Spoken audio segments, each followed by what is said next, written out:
রক্ত পাতলা করার জন্য নির্ধারিত কিছু ওষুধ দিনের পর দিন নিয়ম করে খেয়ে যাচ্ছেন, তারপরে হয়ে যেতে পারে আকস্মিক বিপদ। আজকে এই ব্যাপারে একটু আলাপ করব। সেটা হচ্ছে, অনেক সময় ঘাড়ের বা ব্রেনের রক্তনালী কোনো কারণে সরু হয়ে গেলে, ব্রেনে রক্ত চলাচল যাতে ব্যাহত না হয়, ডাক্তার প্রয়োজন মনে করলে রিং বা স্টেন্ট পরিয়ে দেন।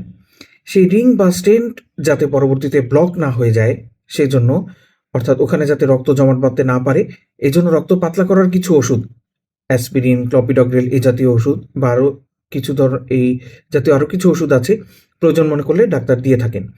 সাধারণত এই রিং বা স্টেন্ট ব্লক হয়ে যাওয়ার ঝুঁকি প্রথম 3 থেকে 6 মাস বেশি থাকে, যার কারণে এই 3 থেকে 6 মাস রিংয়ের ধরন অনুযায়ী ডাক্তার প্রয়োজন মনে করলে অ্যাসপিরিন এবং ক্লপিডগ্রেল দুটো ওষুধ একসাথে খেতে দেন 3 থেকে 6 মাস। এই সময়টা পার হয়ে গেলে ডাক্তারের পরামর্শ অনুযায়ী সাধারণত ক্লপিডগ্রেল বন্ধ করে দিতে হয়, কিন্তু অ্যাসপিরিনটা কখনো কখনো লাইফ লং বা আজীবন চালিয়ে যেতে হয়। এখানে রোগীরা অনেক সময় একটা ভুল করে বসেন, যে মনে করেন দুটোই রক্ত পাতলা করার ওষুধ, দুটো ওষুধই বছরের পর বছর খেতে থাকেন।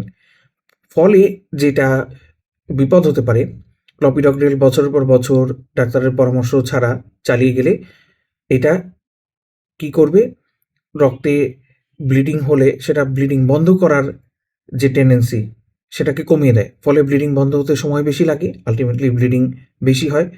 ফলে শরীরে যে কোনো জায়গা থেকে আনইউজুয়াল ব্লিডিং হতে পারে। যেটা বেশি সিরিয়াস সেটা হচ্ছে ব্রেনের ভিতরে রক্তনালী থেকে আবার যদি এরকম ব্লিডিং হয়, তখন আবার স্ট্রোক হওয়ার পসিবিলিটি থাকে, বা ব্রেনের ভিতরে রক্তক্ষরণ হয়ে অনেক সময় রোগী মারাও যেতে পারে। এখান থেকে যেটা লেসন সেটা হচ্ছে যে এই ধরনের রক্ত পাতলা করার ওষুধ ডাক্তারের পরামর্শ ছাড়া শুরুও করা যাবে না, চালিয়ে যাওয়া যাবে না, বন্ধও করা যাবে না।